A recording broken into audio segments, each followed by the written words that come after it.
오늘 아침 사도행전 1장 1절로 3절 말씀을 통해서 한번 따라 하시길 바랍니다. 교회는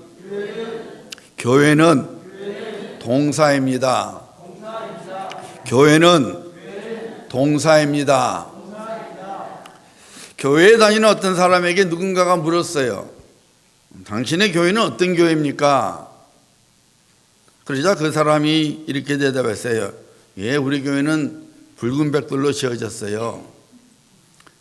질문은 그 교회 본질에 관한 것인데 겉으로 드러난 교회의 외양에 대한 답을 한 것이지요.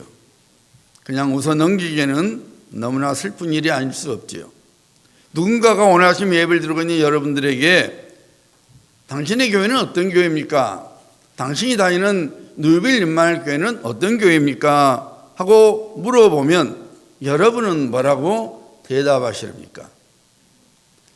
미국의 어느 목사님이 중국 지하교회 지도자들을 만난 일을 이렇게 말했어요. 창이란 창은 죄다 두터운 커튼으로 가려져 있는 어둑어둑한 방을 머릿속에 그려보라.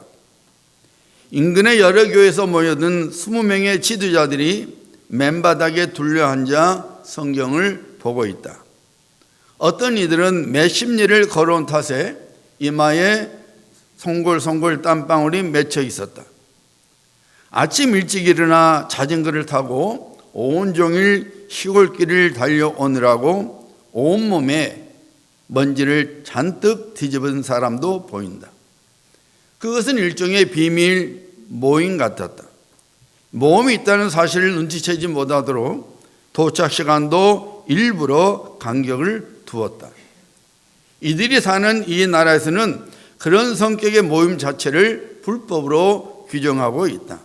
자칫 발각이라도 되었다가는 재산, 직업, 가족은 물론이고 생명을 잃을 수도 있다. 모임이 시작되고 저마다 하나님께서 자신들의 교회에 어떤 역사를 일으키셨는지 나누기 시작했다. 우락부락하게 생긴 남자가 먼저 입을 열었다. 그가 입을 여는 순간 굳은 표정 뒤에 숨었던 따뜻한 마음이 고스란히 드러났다. 교인들 가운데 몇 사람이 이단에 붙잡혀 갔습니다.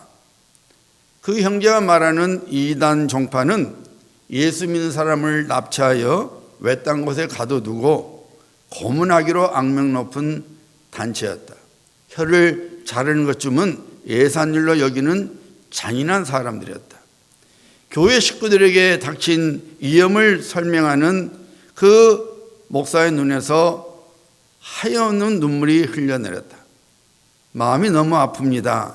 부디 하나님께서 은혜를 베푸셔서 이단의 공격에 맞서 어려움을 헤쳐나갈 수 있도록 인도해 주시기를 바라고 있습니다. 안쪽 구석에 앉아있는 여자가 말했습니다. 며칠 전 교인들 집에 정부 관리들이 들여닥쳤습니다. 그리고 가족들을 모아놓고는 성경 공부 모임을 그만두지 않으면 가진 것을 다 잃게 될 거라고 협박을 했습니다.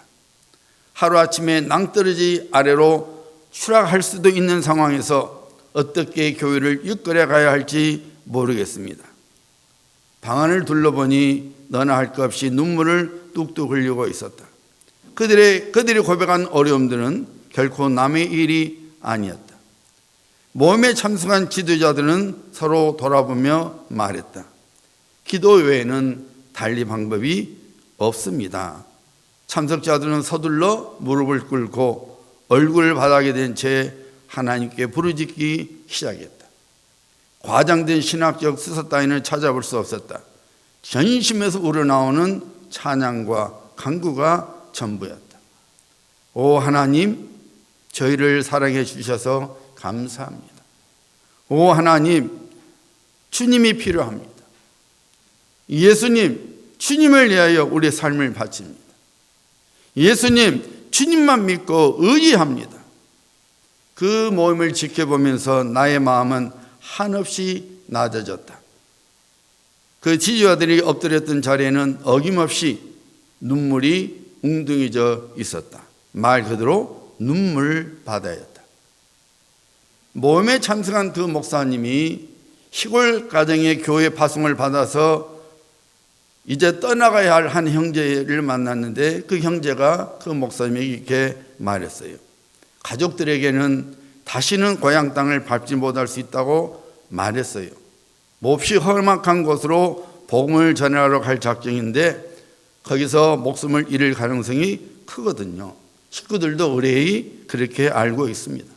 아버지와 어머니 역시 오랫동안 감옥살이를 해가며 신앙생활을 지켜왔던 분들이지요. 예수님이야말로 무엇을 드려도 아깝지 않는 분이라고 늘 부모님이 저에게 가르쳐 주셨습니다. 이 중국 지하교회를 방문한 지 얼마 안 돼서 그 목사님은 미국의 어느 교회 담임 목사로 청빙을 받아서 첫 주일을 맞이하게 됐습니다. 그 목사님이 부임 첫 주일 예배에 관하여 이렇게 말했어요. 눈앞에 펼쳐지는 모습은 사뭇 달랐다. 예배는 침침한 구석장이 아니라 오페라 극장 못지않는 조명시설을 자랑하는 대강당에서 드려지고 있었다. 교인들은 먼 길을 걸어서 혹은 자전거를 타고 오는 대신 수만 달러씩 하는 차들을 타고 나타났다. 모두들 멋지게 차려입은 채 푹신한 의자에 앉아 예배를 드렸다. 솔직히 말해서 위태롭고 절박한 분위기라고는 눈꽃만큼도 찾아볼 수 없었다. 주일이면 늘 그렇듯이 습관적으로 교회의 발길을 옮기는 이들이 상당수였다. 더러는 목회자가 새로 왔으니 선이나 보러 가자는 심령으로 참석한 눈치가 역력했다. 생명의 위협을 무릅쓰고 찾아온 사람은 눈을 씻고 찾아봐도 없었다. 어떻습니까? 여러분들은 오늘 아침 이 자리에 어떤 심정으로 앉아 계십니까? 좋은 신앙이라는 말을 듣고 싶어서 혹은 증명하고 싶어서 의뢰의 습관적으로 주일이니 예배를 드리고자 예배당에 앉아 계십니까? 아니면 하나님께 대한 사랑이 여러분의 심령 속에 차고 넘쳐서 그 사랑이 여러분을 강건하여 예배를 드리는 이 자리에 오셨습니까? 바로 이 시간에 여러분들은 하나님의 은혜를 얼마나 사모하고 계십니까? 여러분이 온 마음을 다하여 이 시간 하나님을 찬양하고 기도하며 그리고 하나님의 말씀을 듣고 계십니까? 당신의 교회는 어떤 교회입니까? 라는 질문을 받게 되면 우리 교회는 앞에서 말한 두 가지 신뢰에서 어떤 모습을 가진 교회일까요?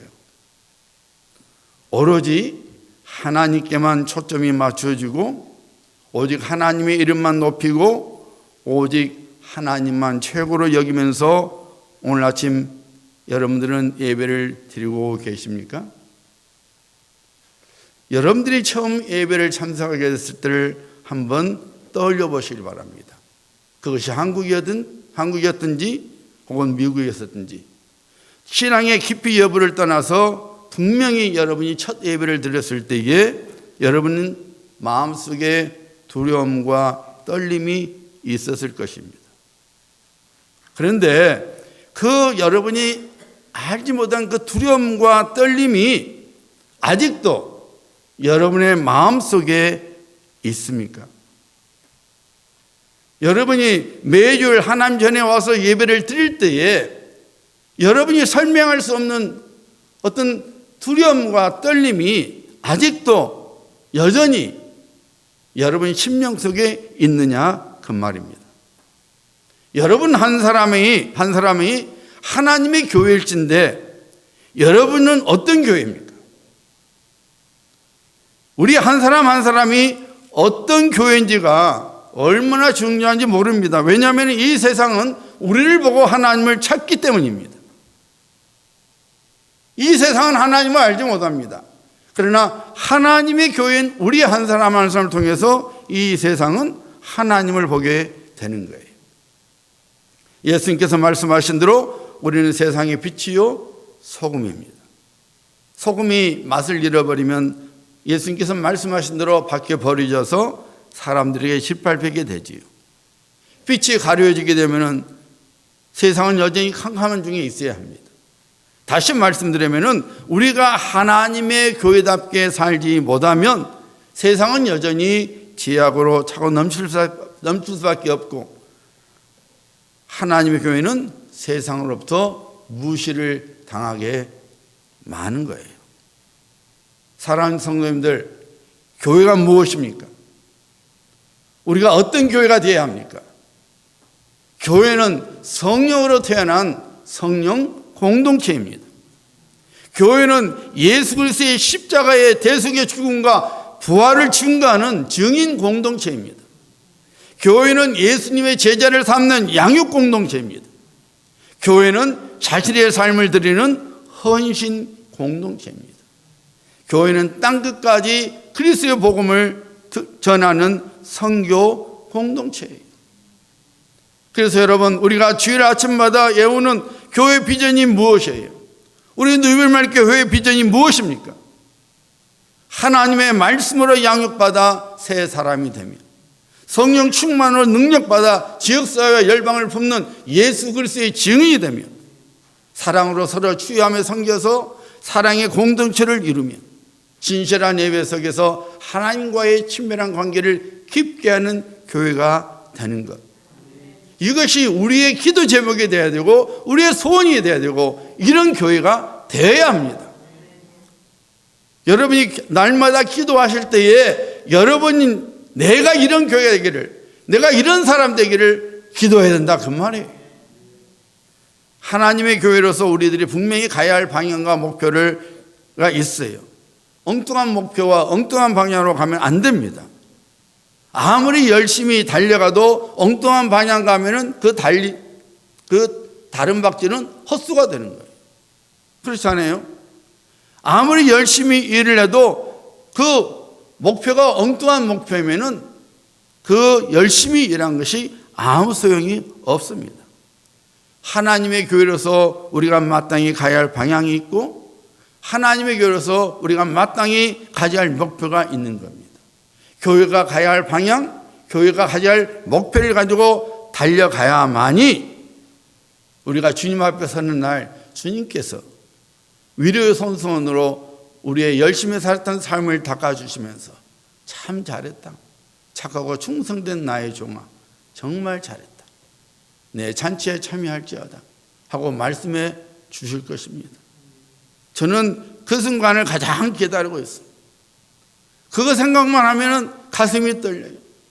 아마 여러분, 우리가 주님 앞에 서는 날 주님께서 우리를 안아주시면서 너 정말 수고했다, 너 정말 충성스럽게 수고하고 돌아왔구나, 위로의 말씀을 주시고 안아주시면 그것보다 더 감격스러운 순간이 있을까요?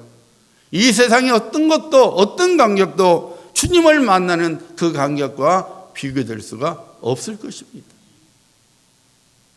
우리 오늘부터 매주일 사도행전 말씀을 우리가 살펴보고, 이 말씀을 통해서 하나님의 교회를 이루고 있는 우리가, 내가 어떤 하나님의 교회가 될지, 내가 어떤 하나님의 사람이 될지를 우리가 배우고자 합니다.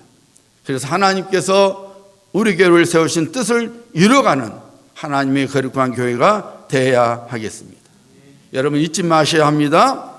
교회는 예수 그리스도 피로 세움을 입은 믿음의 공동체입니다. 예배 공동체입니다. 예수님이 주인이 되시는 예수 공동체입니다.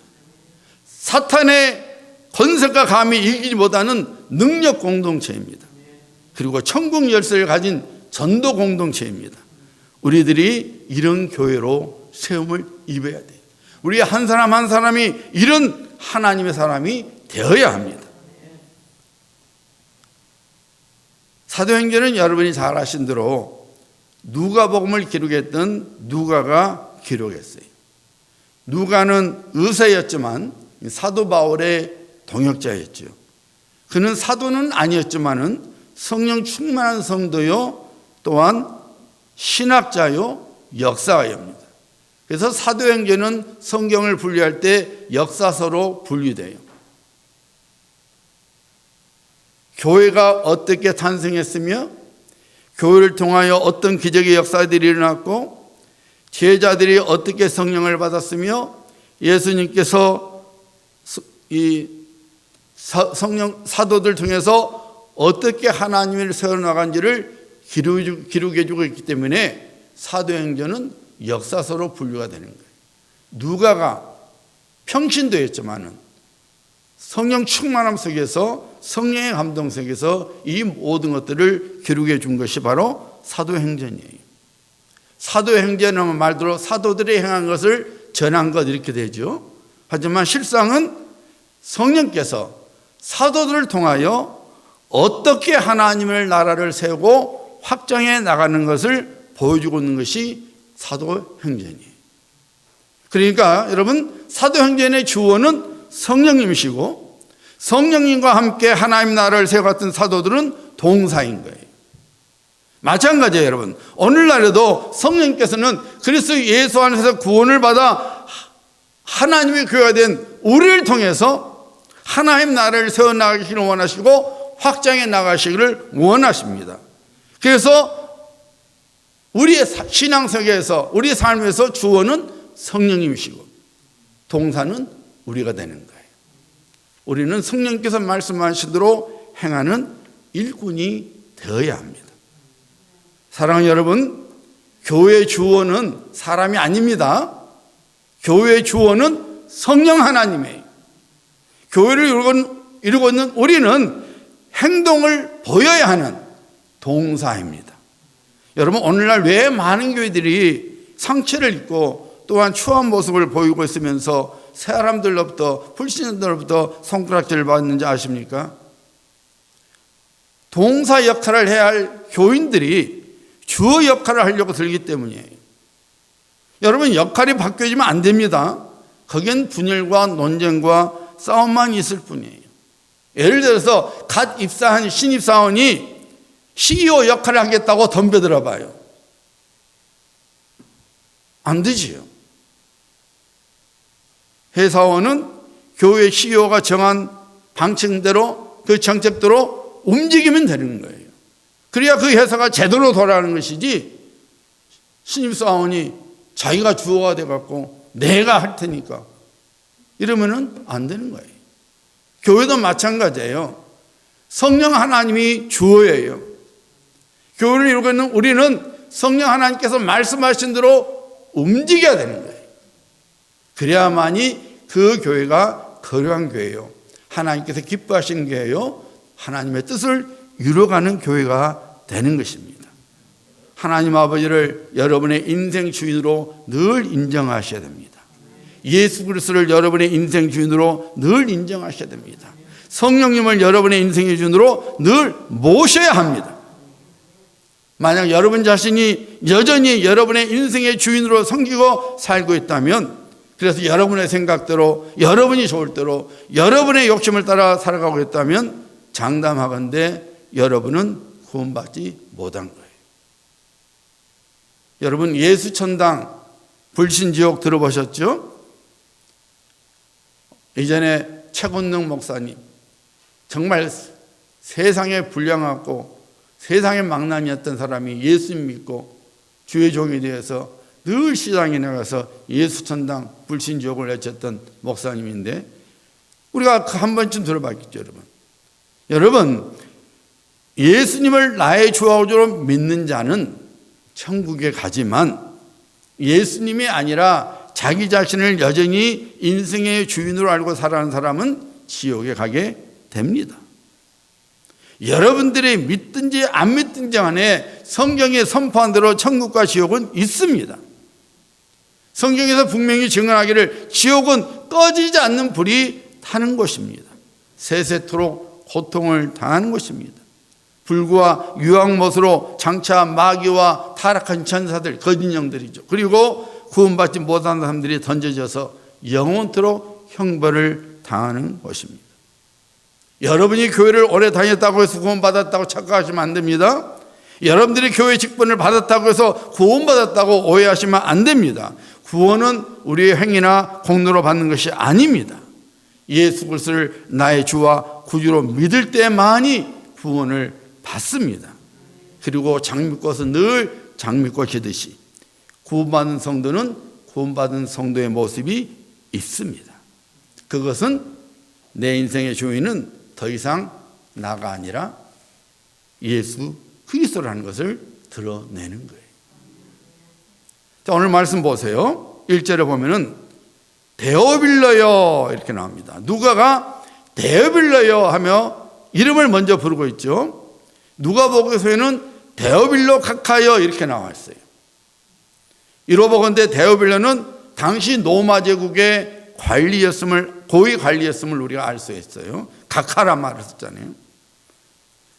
그런데 이 데오빌로 이름이 아름답습니다. 데오빌로, 데오는 하나님이라고 말해요. 데오스. 빌로, 필로스, 친구라고 말해요. 하나님의 친구라는 거예요. 또는 하나님의 사랑을 받은 자라는 뜻이에요. 굉장히 아름다운 이름이죠. 그래서 어떤 신학자들은 이 데오빌로를 어떤 특정한 개인으로 보지 않냐고 모든 성도를 가리키는 상징적인 말이라고 해석하기도 합니다. 어쨌든 누가는 하나님의 친구여, 하나님의 사랑을 받은 자여 라고 부르면서 이제 글을 써내려가기 시작하는 거예요. 여러분, 우리들이 누구예요? 우리는 그리스도 예수 안에서 하나님의 사랑을 받은 자입니다. 믿으시면 아멘. 우리가 곧 데오빌로입니다. 결국 사도 형제는 하나님의 사랑을 받은 자, 즉 우리에게 주신 하나님의 편지예요. 우리들이 그리스도 예수 안에서 하나님의 사랑을 받은 자라는 사실을 절대로 잊지 말아야 합니다. 사도 요한이 증거하고 있죠. 하나님이 세상을 이처럼 사랑하사, 세상을 이처럼 사랑하사. 여기서 세상은 우리가 살고 있는 이 세상을 말하는 게 아니라 우리를 말하는 거예요. 하나님이 우리를 이처럼 사랑하사 독생자를 주셨다는 거예요.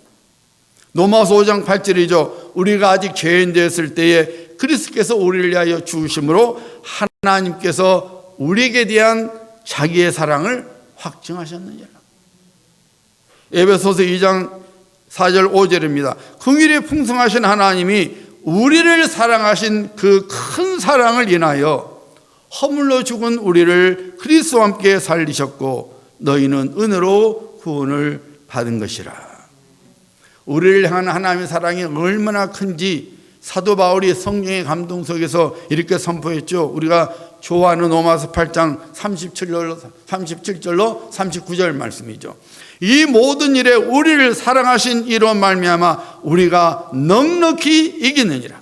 내가 확신하노니 사망이나 생명이나 천사들이나 권세자들이나 현재일이나 장래일이나 능력이나 높음이나 깊음이나 다른 어떤 피조물이라도 우리 주 그리스도 예수 안에 있는 하나님의 사랑에서 끊을 수 없으리라.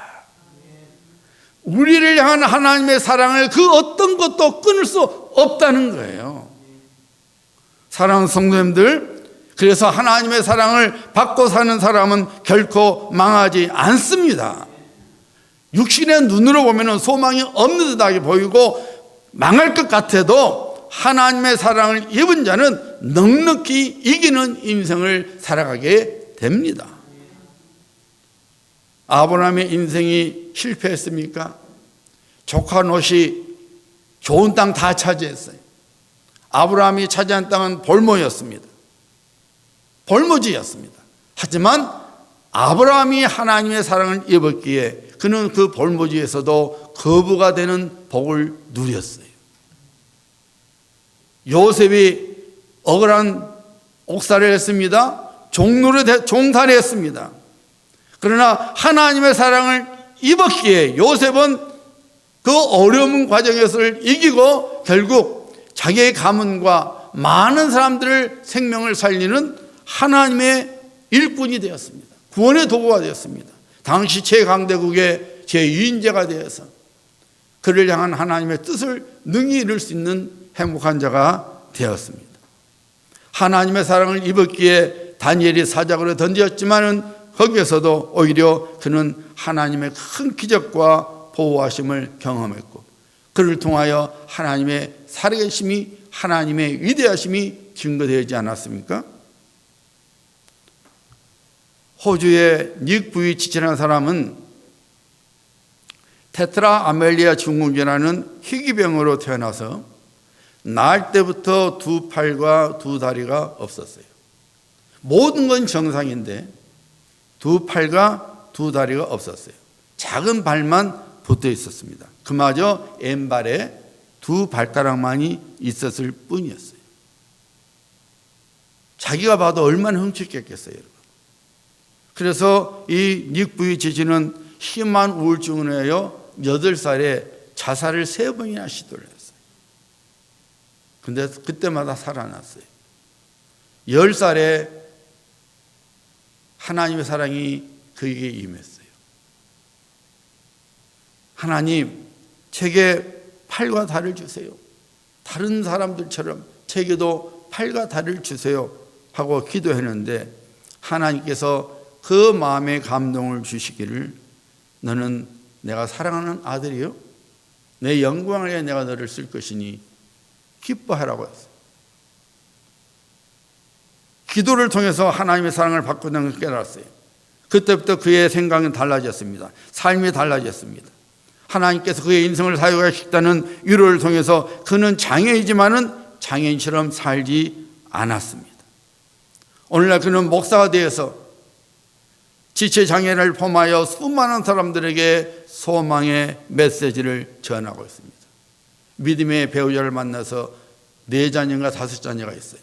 호주에서 지금 목사가 돼서 아름다운 목회를 하고 있고 많은 사람들에게 소망을 주고 있는 귀한 목사가 되었습니다.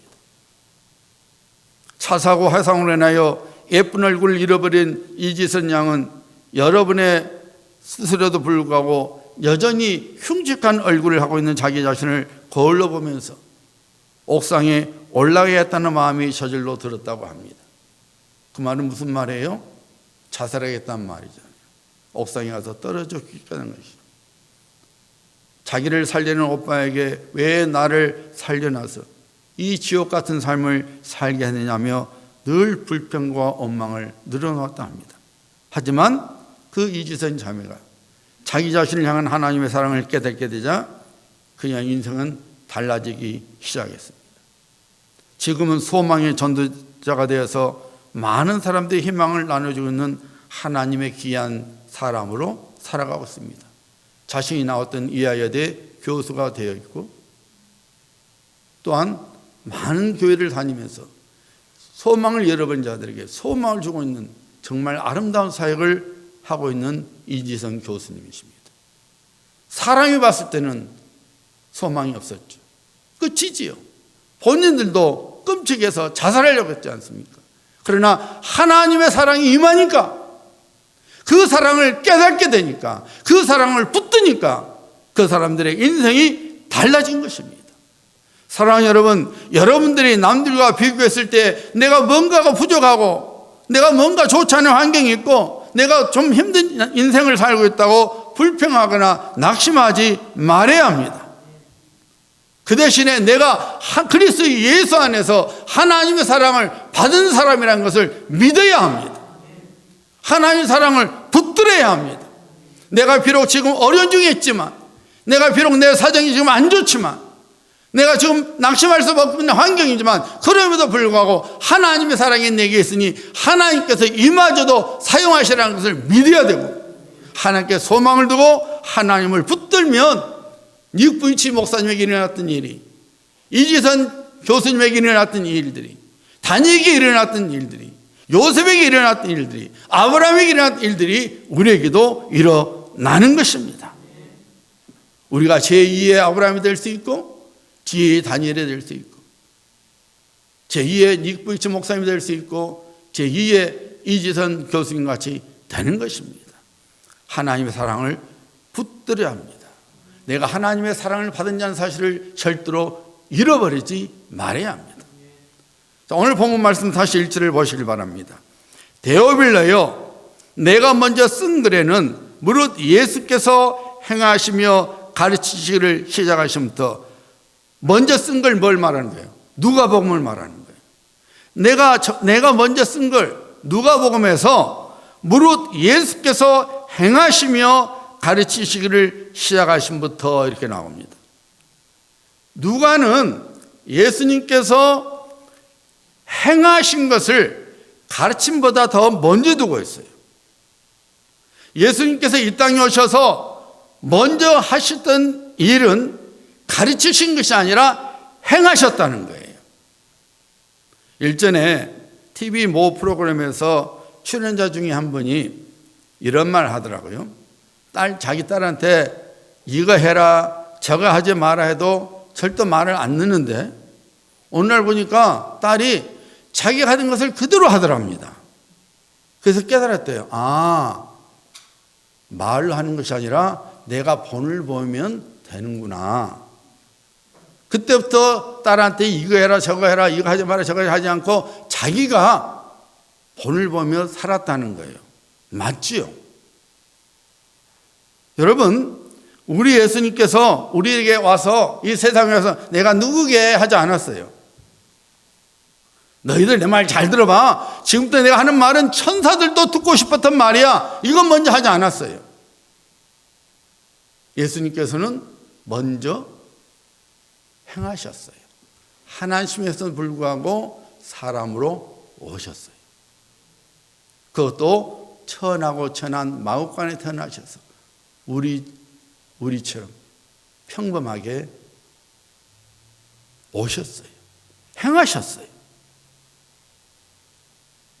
병든 자를 고쳐주셨고 가난한 자들의 친구가 되어주셨고 소외된 자에게 좋은 이웃이 되어주셨고 그리고 갈보리 십자가 위에서 우리를 위하여 대속의 죽음을 당해 주셨어요. 우리 예수님께서는 가르치시기 전에 먼저 행동하셨어요. 그의 사랑을 언급하기 전에 먼저 그의 사랑을 행함으로 우리에게 보여주셨습니다. 여러분, 우리는 한때 하나님과 관계 속에서 원수였죠. 하나님 나라의 아웃사이더였습니다. 소망 밖에 있었고 절망의 포로였습니다.